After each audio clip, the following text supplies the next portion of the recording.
passa correndo. Até quem passa correndo. Essa é a RA, né? Revista Atualizada, não é isso? A RA. Tem outras traduções que falam de outras formas. Qual é a tua tradução aí, Marcos? Lê ela aí para mim. Versículo 2. É isso mesmo. Existem algumas visões que falam de escreva elas em muro, para quem passa por esse muro veja a escrita. O outdoor, né? Todos que possam passar, possam ver. Deixa eu tentar contextualizar você aqui. Esses livros chamados os profetas menores da Bíblia, eles não são muito pregados, porque eles são livros mais em questão histórica, que poucas pessoas têm o prazer de se abraçar com os estudos que envolvem por que o profeta disse isso. Perguntar para o texto, conversar com o texto, são poucos que querem. Lembra daquela explicação que aqui é colar eu dou a vocês aqui, que existe a exegese da pessoa que coloca no texto, e existe a exegese, o que tira do texto.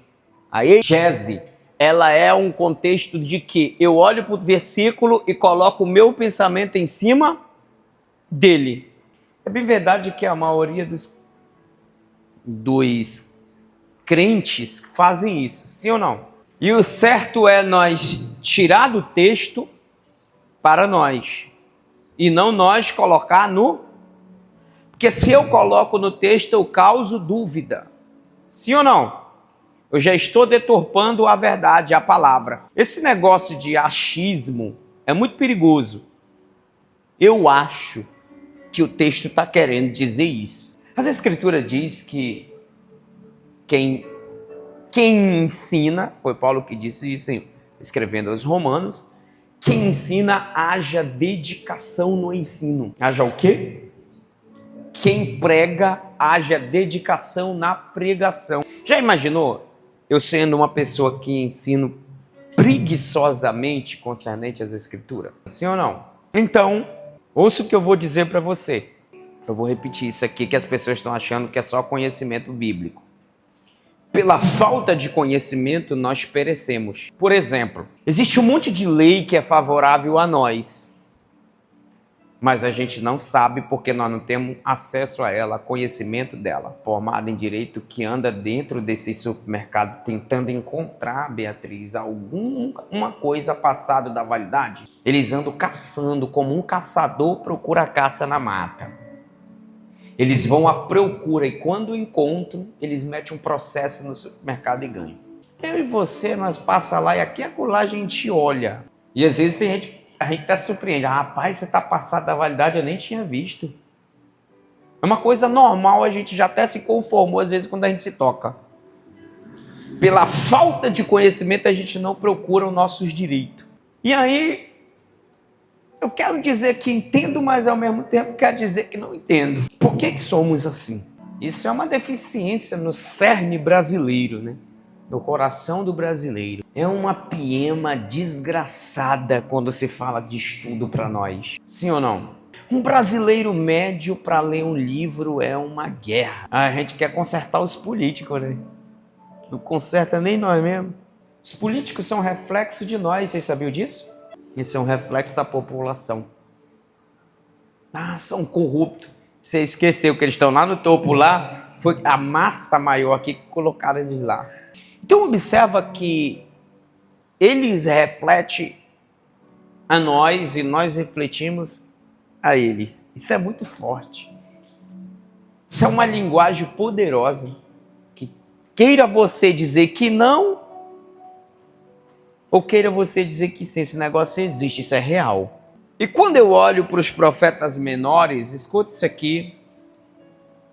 Profetas menores não é porque eles eram baixinhos como o pastor Adriel, não. Não, gente, esquece isso. As pessoas têm essa ideia, né? Quando fala, e aí de menor? Aí tem a ideia que é alguém pequenino, baixinho, fisicamente. Não, tem grande que é pequeno. E tem pequeno que é grande. Tu nunca percebeu isso, não?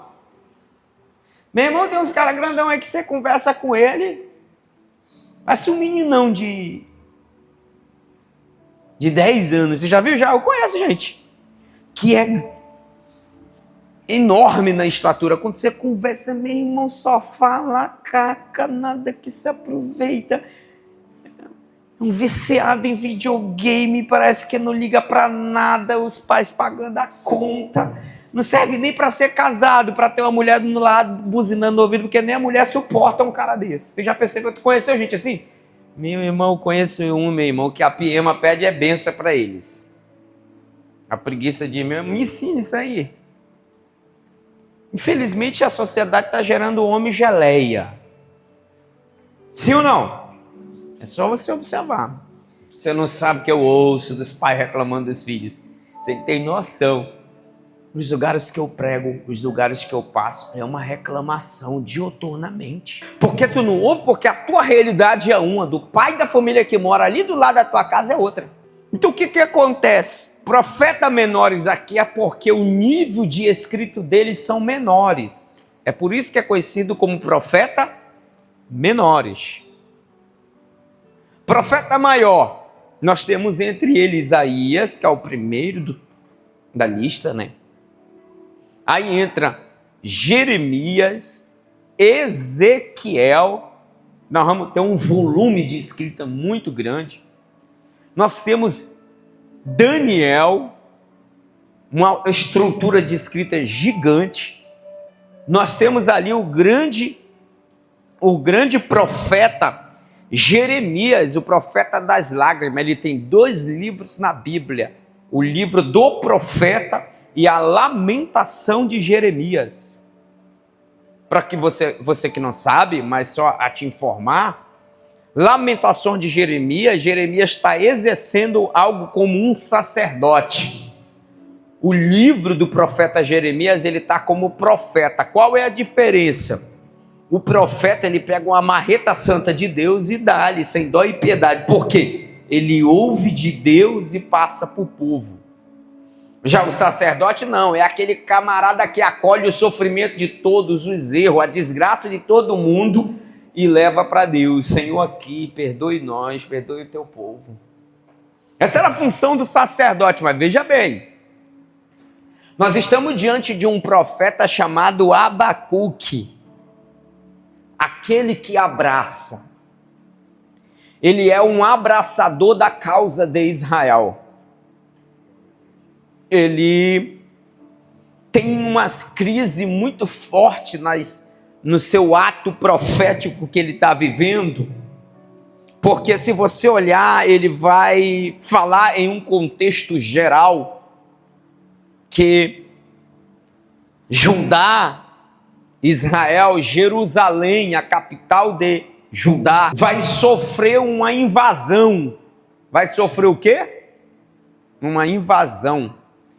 Os inimigos entrarão para dentro desse território de Israel ou Jerusalém, Judá, e vai invadir tudo. E detalhe, quem vai invadir não é um povo santo, é um povo perverso. É um povo corrupto, é um povo pagão. É os caldeus. Abacuque, ele é um profeta que vai mostrar para toda Judá um direcionamento de Deus em meio à instabilidade que Judá está vivendo. E quando você olha para todo esse contexto de Abacuque, você vê que à véspera do avanço da Babilônia, ele está advertindo. Assim diz o Senhor, os caldeus virão contra vós, eles vão nos amassar, eles vão nos bater sem dó e piedade, nós seremos escravos deste povo. O povo zombava. E no meio dessa profecia, porque o profeta, ele ouve de Deus, e quando ele ouve de Deus, ele não ouve aquilo que lhe agrada. Quando você faz a leitura de Abacuque, você vê ele não se sentindo agradado com aquilo que ele está recebendo para falar de Deus. Aquilo é um confronto para ele. Primeiro que a mente dele vai dar uma bugada na hora. Como assim? Ele vai dizer assim: Como assim eterno? Os caldeus, esse povo pagão, vai humilhar o teu povo santo? Já buga na hora. A confissão de fé positiva pede arrego na hora, para debater o assunto do Velho Testamento. Porque eles vão dizer assim: não tem como. Deus já selou Israel para vencer, como é que eles vão perder? Pois é, Deus pegou uma nação sem vergonha, pagão, e disse assim: vocês vão corrigir o povo santo. É contraditório para o profeta. O profeta quer surtar, ele tem uma crise na hora. Ah, como assim, Senhor? Não era melhor tu corrigir o povo? Deus está ensinando para Abacuque, eu quando quero corrigir, eu corrijo do jeito que eu quero. Não preciso da opinião de ninguém. Só que eu vou corrigir de uma forma brutal. Eu vou usar um povo que vocês não gostam deles, são pagão, não gostam de guardar a minha lei, e esse povo vai corrigir vocês sem dó e sem piedade. Mas fica tranquilo, está tudo dentro da minha vontade. Aleluia, glória a Deus. Aleluia. É aquela conversa do crente que acha que só porque ele está com Deus, ele está isento de dar uma topada na calçada da igreja. Você conhece crente assim? Fechadíssimo ao mundo de entender que a vida, ela tem bônus e tem ônus. Ao mesmo tempo que Deus em Cristo diz, vocês são mais do que vencedor, ele está dizendo, vai ter taca na terra, porque tu não vai querer trilhar o caminho do mais que vencedor, tu vai querer trilhar em parte, em outra parte tu vai ser um cobiçador, um mentiroso, um profanador, que vive mentindo em nome da sua realidade, e isso atrai sobre si todo tipo de devaneio, de maluquice. Por quê? Deus não fica do céu jogando praga sobre nós. Nós provocamos essas pragas sobre nós. Faça-me um favor. O bem que tu pratica volta. O mal que tu pratica volta. A vida é tão real que os crentes têm pavor de ler Eclesiastes. Porque Eclesiastes é um velhinho dizendo para todo mundo na existência: hello, acorda, o raio cai sobre a casa do injusto e sobre a casa do justo. Não tem esse negócio de queridinho de Deus, aonde Deus disse assim, não, o Adriel é o ser humano que mais me busca, então eu livrarei ele de toda maldade. Não, o Senhor está dizendo, Adriel, tu me busca, mas se tu não vigiar, tu vai plantar coisas na sua vida que vai voltar contra você, isso vai te subjugar, isso vai te humilhar. Por exemplo, existem pessoas que você conheceu na vida que não era nem para tu ter se envolvido com ele, com ela, e por que tu se envolveu? Tu paga o preço até hoje. Existe amizade que nós colocamos na nossa mesa, que não era nem para ter colocado, e por que nós colocamos? Por isso que nós apanhamos, somos vitoriosos. Mas às vezes nós não andamos como condiz essa vitória. Isso é forte demais. Eu sinto Deus falando comigo nesse lugar. Lembra que eu comecei dizendo, a falta de conhecimento nos dá o direito de tomar muitas decisões erradas. Muitas. Mas essa decisão errada que você tomou, ela foi uma das melhores na sua vida. Por quê? Você saiu mais resiliente, mais forte. Eu duvido que algum malandro ou alguma esperteza vai prevalecer sobre você daqui para frente, porque você já sabe o caminho das pedras. Olha para trás aí para você ver o que você aprendeu com esse tipo de pessoas, com esse tipo de erro que você cometeu. Olha para trás aí. Sabe por que tu não vai conseguir voltar? Ou meio que um pleonasmo, né? Voltar atrás e dizer assim, se eu pudesse voltar atrás, eu mudaria essa minha atitude. Sabe por que tu não vai voltar? Porque Deus está dizendo que tu aprendeu mais com esse erro do que com o teu acerto. E de fato, isso é inerente às nossas vidas. Quem não aprende com seus próprios erros é tolo, e quem aprende com os erros dos outros é sábio. O proverbista trabalha com essas duas categorias de situações para nossas escolhas. A primeira, eu aprendo com os erros dos outros. A segunda, eu aprendo com os meus próprios erros. E eu já vou liberar a palavra profética. O evangelho me faz ser esse homem de consciência. Sabe por quê? Ele me diz assim, ó: tu ultrapassou o limite, tu pisou na bola, agora volta-te, te arrependa, não pratique mais esse mal, não pratique mais esse erro, e tu será absolvido do banco do réu. Por isso que o evangelho diz, o evangelho de Jesus Cristo diz que ele é o poder de Deus para a salvação de todo aquele que nele crê. Eu acho isso lindo, que as pessoas acham que salvação só serve para o plano vindouro, e está errado. Salvação começa aqui. Aleluia, glória a Deus. Eu estou me preparando para viver a salvação lá. Está errado, é antibíblico. A salvação começa a ser vivida aqui, agora e nesse momento. O salvo anda como salvo, o salvo perdoa como salvo, o salvo trabalha como salvo. E eu vou te falar, só abrindo aspas, para te incentivar uma coisa: o teu trabalho não é escravidão, por mais que tu não ganhe o tanto de dinheiro que você almeja. O teu trabalho é trabalho de salvo, porque disse Paulo aos Colossenses: se ama, ama como se amasse o Senhor, se perdoa, perdoa como se perdoasse o teu filho, porque tudo que você vai fazer, faça como se fosse ao Senhor, porque aí vocês terão um galardão. Oh glória, aleluia. Faça para o Senhor, honre ao Senhor. Está trabalhando duro, é para o Senhor. Não coloque o teu trabalho como um fardo. O trabalho sempre foi para a glória de Deus. Existe uma crença no judaísmo, e a crença é essa: o homem que trabalha é um homem próspero. Sabe o que é prosperidade para ele? Um homem que trabalha. Ei, o seu nível de trabalho é um nível de adoração a Deus. Isso é debatido na ciência, isso é debatido na espiritualidade, isso é debatido nos conceitos teológicos, que todo o trabalho emana da vontade de Deus, pois o próprio Deus disse: do suor do teu rosto comerás. Quando eu nego isso, mas o nosso problema é que nós dizemos: o meu trabalho está chato demais. Sabe por quê? Tu está trabalhando para o homem, para o seu próprio prazer. Agora, quando tu trabalha para a glória de Deus, aquilo que não tem prazer começa a ter prazer.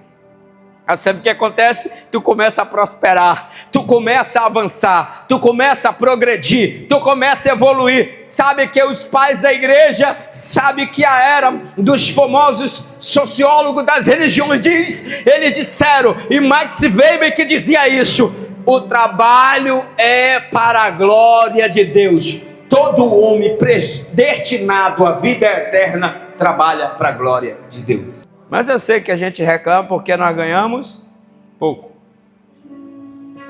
Sim ou não? Mas pode falar? Não me leva mal não, mas se tu ganhasse muito, tu estava reclamando do mesmo jeito. Pelo amor de Deus, tu é chato demais. Se tá sem fazer nada, tá reclamando. Tô mentindo ou tu vai querer negar essa realidade da sua vida? Não, eu não estou falando com as paredes branqueadas, como disse Estevão, né, no Sinédrio. Suas paredes embranqueadas. Não, eu estou falando com seres humanos. Se trabalha muito, reclama. Sim ou não? Se não trabalha, reclama. Sabe qual é o certo? Trabalhe para a glória de Deus. E aí, no meio desse caos todo, desse panteão das dúvidas, das crendices que havia em Israel, Abacuque, no século 7 antes de Cristo, vai se levantar como uma voz de esperança e vai dizer que existe um diálogo entre ele e Deus. Quero fazer uma pergunta: qual é o teu diálogo com Deus nesses últimos dias? Ninguém busca Deus só quando dobra o joelho, não. Você está esperando dobrar o teu joelho para buscar Deus. Você não entendeu nada. De joelho é melhor, mas se você não conseguir ficar de joelho, corra. Bota a tua mente, teu pensamento, a tua força, a tua fraqueza de Senhor. É para o louvor da tua glória. É para o louvor da tua glória. Abacuque questiona a injustiça e a violência em Judá.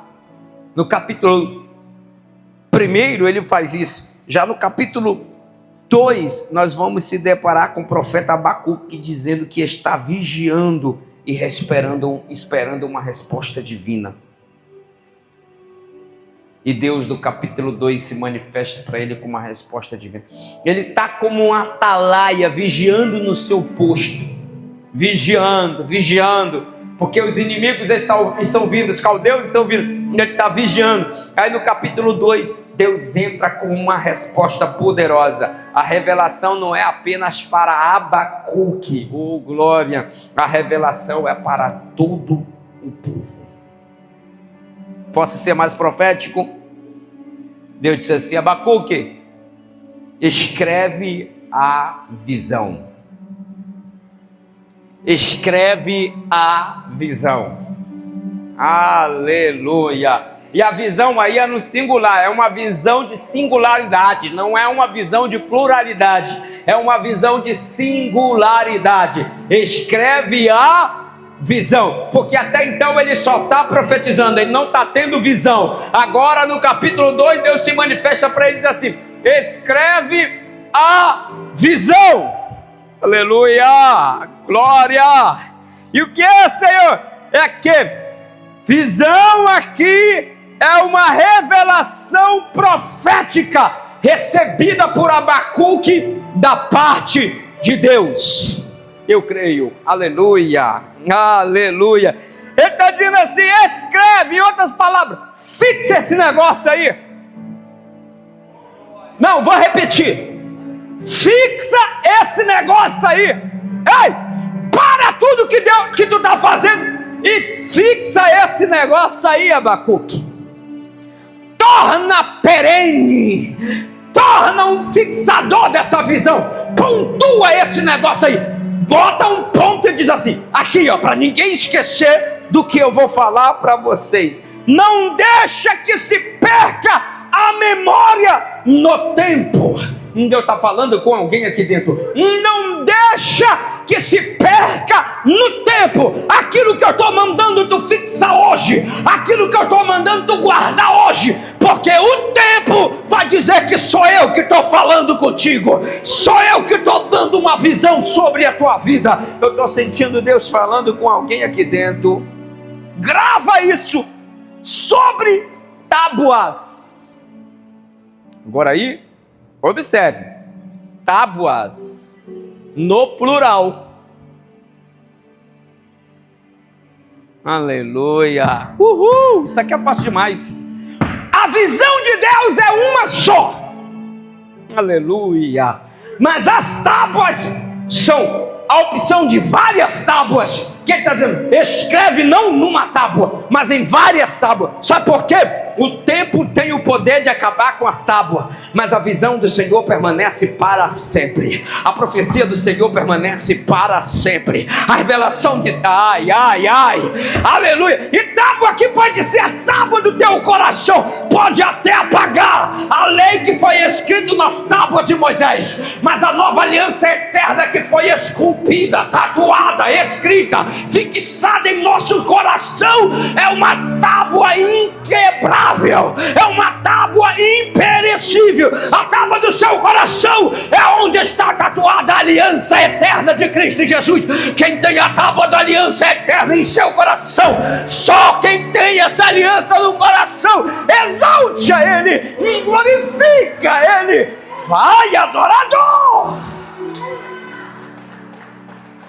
Isso é poderoso demais, eu sinto a graça. Eita glória! Chomacia, rebravacia, ei, chomaturi give fai. Sabe o que é que me chamou a atenção? É que ele diz assim: grava sobre a tábua, grava sobre elas, fixa esse negócio torna ele perene. O que quer dizendo? Independente do tempo, essa visão prevalecerá. Posso ser mais profético? Independente do tempo, o que Deus falou está de pé sobre a sua vida. Independente do tempo, do caos, das circunstâncias, o que Deus prometeu está de pé em nossa vida. E ele diz, diferente de um pergaminho que os profetas eram acostumados a escrever em pergaminho, Tati, aqui nós encontramos a palavra tábuas. Oh, glória, aleluia! Vocês estão dando para entender aí? Vocês estão dando para captar aí? É diferente dos pergaminhos, eles escrevem em tábuas. Era mais uma prova de que aquilo que Deus tinha com ele, com aquela nação, era tão forte, é tão forte, que ele está dizendo assim: com o pergaminho pode se desgastar com o tempo, nas tábuas não. O que está falando? O que ele está dizendo? Nas tábuas permanece. O que ele está dizendo? Com as tábuas o tempo não tem poder de quebrar. Com as tábuas o tempo não tem poder de destruir, de deteriorizar. Sabe o que acontece? A palavra de Deus perpassa o tempo. A palavra de Deus perpassa as estações. A palavra de Deus inverte a circunstância favorável a nós. Eu vou liberar a palavra e quem crê vai adorar. Porque eu estou sentindo uma graça de Deus poderosa nessa. Ai, tio bravacia. Ele de como no cérebro. Sabe o que o Eterno está mandando dizer para você? Se foi Ele que falou por meio da palavra, passa um tempo, passa as estações, mas a palavra dele permanece de pé na tua jornada, na tua vida e no teu coração. Só quem quer viver guiado pela palavra, glorifica, glorifica. Ó, os pergaminhos se desgastariam, mas as tábuas eram mais duradouras e públicas. Era como se fossem os outdoors daquele tempo. Ó, os marqueteiros estão pedindo a benção, né? As escrituras já estão falando. Século VII, antes de Cristo. As escrituras já estavam falando do outdoor. Ela é fantástica nessa previsão de olhar para essa divulgação. Deus está dizendo assim, ó, o que eu estou te dando agora vai ser tão forte, que as futuras gerações virão. Você entendeu quem tu está servindo? E não Deus de momento.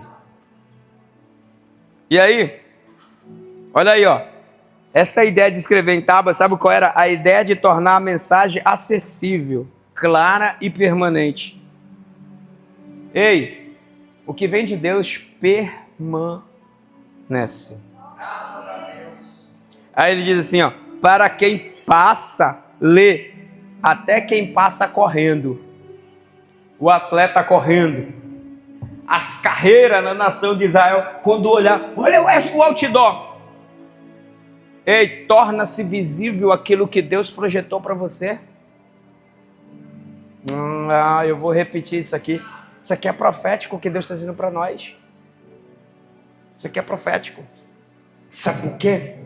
Nós queremos esconder enquanto Deus está dizendo, não, escreve bem grande. Todos que passam vão ver o que eu vou fazer na tua vida.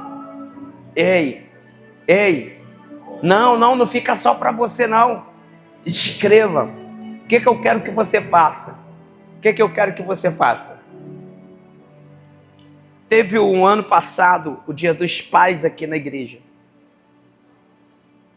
E a minha esposa se programou para nós doarmos uns cadernozinhos aos pais. E eu disse que naquele caderno as pessoas tinham que colocar os sonhos delas escritos. Quem acreditou, está vivendo o milagre. Quem não acreditou, para falar uma linguagem bem simplista, está chupando o dedo na fila. Quem não acreditou?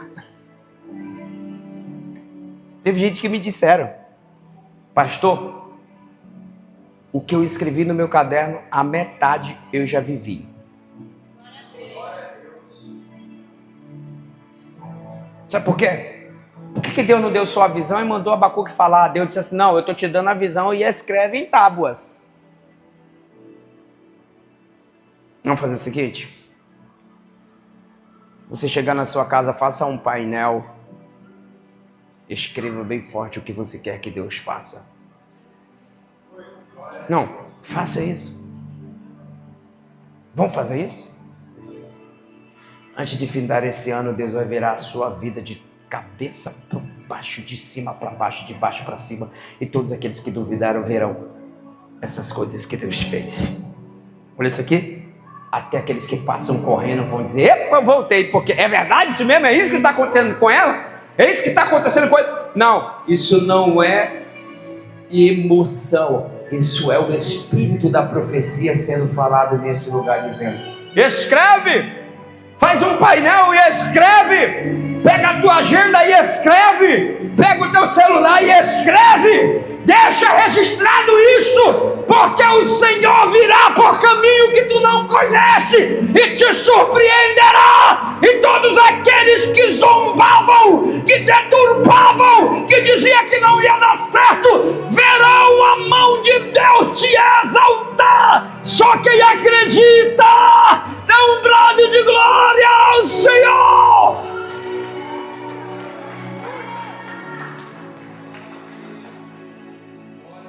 Sabe o que é isso? Para que todos que passam correndo possam ver a imagem de alguém apressado, mas ainda assim é capaz de entender a mensagem. Quem está correndo está com pressa mesmo, sim ou não? Está com vontade de chegar em seu objetivo, de bater a meta. 5 km que eu corro hoje, aí vai, corre.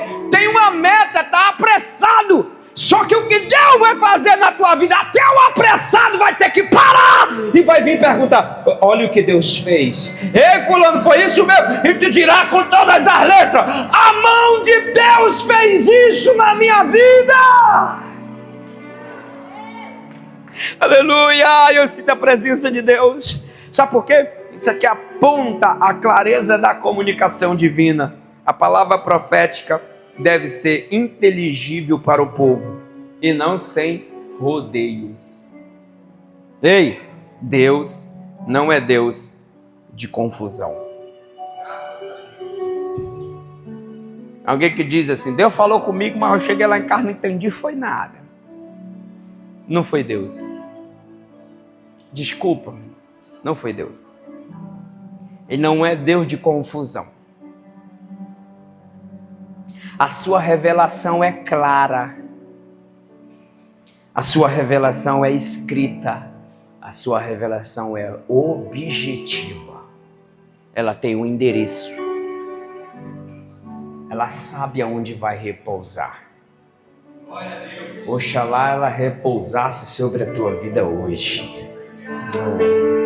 Oxalá ela repousasse sobre a sua vida agora. E ela produzisse fruto para o qual ela foi designada. E eu vou liberar a palavra e quem crê vai tomar posse. Deus está dizendo: com essa pequena amostra que tu tem nas tuas mãos, esse pequeno trabalho que tu exercita, eu vou te transformar um homem e uma mulher grande no meio deste negócio. Oh glória, tu vai fluir. A palavra de Deus serve para ser preservada em tábuas. Sabe o que é isso? Escrita em tábua aponta para a sua permanência e autoridade. Sabe por quê? A universalidade da mensagem de Deus, ela é tão forte, não é apenas para Abacuque, mas para todo o povo que precisa entender o plano de Deus, porque a segurança da promessa de Deus sobre a nossa vida é tão grande, que o que Deus revela se cumprirá, mesmo que demore, o que Deus revela se cumprirá, mesmo que demore, mas assim diz o Senhor: está próximo o grande dia da realização desta promessa. Só quem acredita se coloca de pé glorificando o nome do Rei Jesus.